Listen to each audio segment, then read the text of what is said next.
या महाराष्ट्रामध्ये ओबीसी आरक्षणाचा सत्यानाश झालेला 3-13 वाजलेल्या उभ्या महाराष्ट्रानं पाहिलेला आहे. 99% उमेदवार जे आहेत ते ओबीसी आरक्षण उभे राहिले ते सगळे पाटील देशमुख असे सगळे आहेत. म्हणजे हे मराठा पाटील जे आहे यांनी ओबीसी आरक्षणावरती डल्ला मांडण्याचं काम दिवसाढवळ्या महाराष्ट्रामध्ये केलेलं आहे. बघा, जरांगेंची मागणी जी आहे की मराठ्यांना आरक्षण मिळालं पाहिजे इथं पण ठीक होतं, पण ते घेतली तर ओबीसीतलंच घेईल हे मात्र कुठल्याही ओबीसीला मुळीच मान्य नाही. आणि या महाराष्ट्रामध्ये ओबीसी आरक्षणाचा सत्यानाश झालेला 3-13 वाजलेल्या उभ्या महाराष्ट्रानं पाहिलेला आहे. आता ही जी निवडणूक झाली महानगरपालिकेची याच्यामध्ये तर 99% आरक्षण जे आहे ते दिवसा ढवळ्या लुटलं गेलेलं आहे, दरोड टाकला गेलेला आहे. त्या ठिकाणी पुण्यामध्ये आम्ही बघितलं, काल आम्ही लिस्ट बघितलेली आहे, जे 99% उमेदवार जे आहे ते ओबीसी आरक्षण उभे राहिले ते सगळे पाटील देशमुख असे सगळे आहेत. म्हणजे हे मराठा पाटील जे आहे यांनी ओबीसी आरक्षणावरती डल्ला मांडण्याचं काम दिवसाढवळ्या महाराष्ट्रामध्ये केलेलं आहे. आणि याच्यावरती उतारा म्हणून आता ह्यावरती सगळ्यांचं आक्षेप कोणाला कळत नाही ह्या काय मार काढायचा. म्हणजे राष्ट्रवादी काँग्रेससारखा पक्ष सुद्धा त्याला शून्य मोजावे लागत आहेत. इतकी वाईट अवस्था जी आहे लोकशाहीची या ठिकाणी झालेली आहे. पण याच्यावरती उतारा जो आहे आम्ही उतारा शोधलेला आहे. हा उतारा फक्त आमच्याकडेच आहे. तो म्हणजे आमचा आता नव्यानं स्थापन झालेली ओबीसी बहुजन आघाडी हा एकमेव उतारा जो आहे तो आता या महाराष्ट्राच्या या देशाच्या या परिस्थितीत हा उतारा आहे. कारण या ओबीसी समाजाकडे 55 ते 60% वोट बँक आहे. आणि त्याचप्रमाणे दलित जर आम्ही आमच्यासोबत जॉईन झाले तर ही आमची वोट बँक जी आहे जवळपास 80% पोहोचते. आणि एवढी मोठी वोट बँक जी आहे ती आम्ही संघटित केली आणि त्याला आर्थिक पाठबळ दिलं तर माझ्या मते या महाराष्ट्रामध्ये आम्हाला सत्तेत जाण्यापासून कुठलीही ताकद आम्हाला थांबवू शकणार नाही. त्यामुळं ह्या आताच्या सध्याच्या ह्याच्यावरती उतारा जो आहे जसा लिंबू फिरवतात तसा आमचा ओबीसी बहुजन आघाडीचा हा लिंबू आम्ही महाराष्ट्रावरती आम्ही फिरवतो. आणि त्याच्या मार्फत आम्ही आपल्या मार्फत सगळ्या आवाहन करत आहोत की गेल्या 40-50 वर्षामध्ये तुमची तिकिटाची जी वणवण आहे ती वणवण आता संपलेली आहे.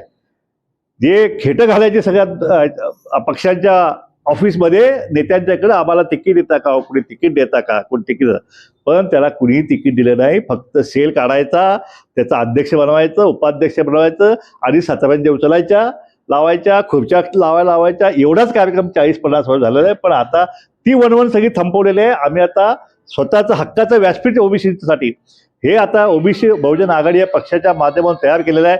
ज्याला कोणाला तिकीट पाहिजे असेल त्याने आता डायरेक्टली आमचे संपर्क करावा. त्यांच्या घरात पोच करून आम्ही हा एबी फॉर्म त्याच्या घरी पोच करू.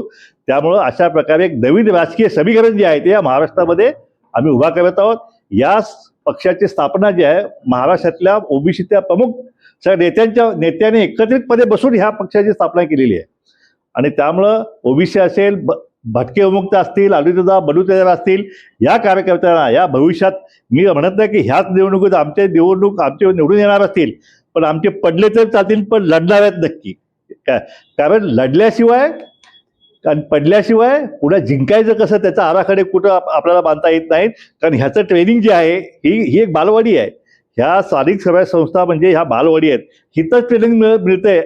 कुठलं कॉलेज नाही, कुठली शाळा नाही, कुठली संस्था नाही, कुठलं ट्युशन नाही हे धडे घेण्यासाठी. म्हणून आमच्या कार्यकर्त्यांना आम्ही आवाहन केलेलं आहे की तुम्ही ह्याच्यामध्ये लढा, पडले तरी चालेल, पण पुढच्या वेळी मात्र कसं जिंकायचं जे आहे त्याचा आडाखे त्याची जी हे आहे त्याची ट्युशन जी आहे ती पूर्णपणे इथंच मिळणार आहे तुम्हाला. संपूर्ण महाराष्ट्रावर उमेदवार उभे करणार आहे. संपूर्ण महाराष्ट्र आता तर 12 जिल्हे, आता तर फक्त 12 जिल्हे त्यांनी हे केलेले आहेत. या 12 जिल्ह्यामध्ये त्याने आता जिल्हा परिषद लागलेली आहे. पुढचे अजून 22 बाकी आहेत. आता 12ची आमची तयारी सुरू आहे आमची. आता आमचे 4 जिल्हे आम्ही कालपासून 4-5 जिल्हे आम्ही केलेले आहेत. आता इथून पुढे आमचा उस्मानाबाद आहे, त्यातून परभणी आहे, हे सगळे, आणि औरंगाबाद सुद्धा आहे. हे सगळे जिल्हे जे आहेत प्रत्येक 12 जिल्हा परिषदमध्ये आमचे उमेदवार त्या ठिकाणी लढणार. ज्या ठिकाणवर नाही मिळतील त्या ठिकाणी समविचारी पक्षाचे उमेदवार असतील, जे ओबीसी असतील, मूळ ओबीसी, बोगस ओबीसी नाही, मूळ ओबीसी असेल, त्यांच्या पाठीमागं आमची जनता जी आहे ती ठामपणे त्यांच्या मागे उभा राहील आणि त्याला निवडून आणेल. समविचारी पक्षाशी त्या ठिकाणी युती सुद्धा करण्याचा आमचा निर्णय झालेला आहे. नेमकं ओबीसी जी पक्षाची स्थापन केला आहे, नेमकं हा सरकारच्या विरोधात स्थापन केलेला आहे का राजकीय पक्षांच्या विरोधात? ही एकंदरीत ही आता जी राजकीय परिस्थिती या महाराष्ट्रावर तयार झालेली आहे, ज्या सत्तेच्या माध्यमातून ओबीसीच्या आरक्षणाचा सत्यानाश झालेला आहे, त्यामुळे आता ही ओबीसीच्या आरक्षणाची लढाई जी आहे ती आता आम्ही मतपेटीतून लढणार आहोत. आणि मतपेटीतून या ठिकाणी आता पूर्वीच्या काळात राजा जो आहे तो आईच्या उदरातून जन्माला यायचा, पण इथून पुढे आमचा राजा जो आहे तो आम्ही मतपेटीतून बाहेर काढू. आणि जरांगे पाटलांची मागणी जी होती ओबीसी मधून मराठा समाजाला ते योग्य होती का? हे पहा, ज्यांनी आता मी मगाशी सांगितलं की पुण्यामध्ये 99% मराठा पाटील लोकांनी हे ओबीसीचं आरक्षण फस्त केलेलं आहे.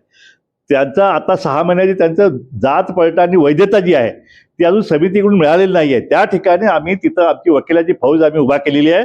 ते प्रत्येक आरक्षणाचा जी जागा जी आहे जी त्यांनी हडप केलेली आहे, दरोडा टाकलेला आहे, ती आम्ही त्यांच्या घशातून वरबाडून काढून त्या ठिकाणी पुन्हा ती जागा पुन्हा निवडणूक घ्यायला लावू आणि पुन्हा त्या ओबीसीच्या आमच्या कार्यकर्त्याला आम्ही त्या माध्यमातून आम्ही न्याय दिल्याशिवाय राहणार नाही.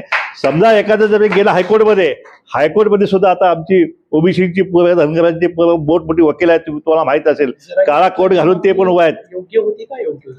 हे बघा, जरांगेंची मागणी जी आहे की मराठ्यांना आरक्षण मिळालं पाहिजे इथं पण ठीक होतं, पण ते घेतली तर ओबीसीतलंच घेईल हे मात्र कुठल्याही ओबीसीला मुळीच मान्य नाही. आणि टोकाचं शेवटपर्यंत आम्ही हा लढा जो आम्ही लढू आणि कुठल्याही परिस्थितीत ह्या गरीब समाजाचा लढा जो आहे तो आम्ही लढल्याशिवाय राहणार नाही. ज्या दिवशी चावडीवरती तेली माळी साडी कुस्ती कुंभा दमगा वडा हे एकत्र येतील त्या दिवशी यांचा सरपंच पण महाराष्ट्रात होणार नाही, कारण वोट बँक आमच्या बाजूने आहे.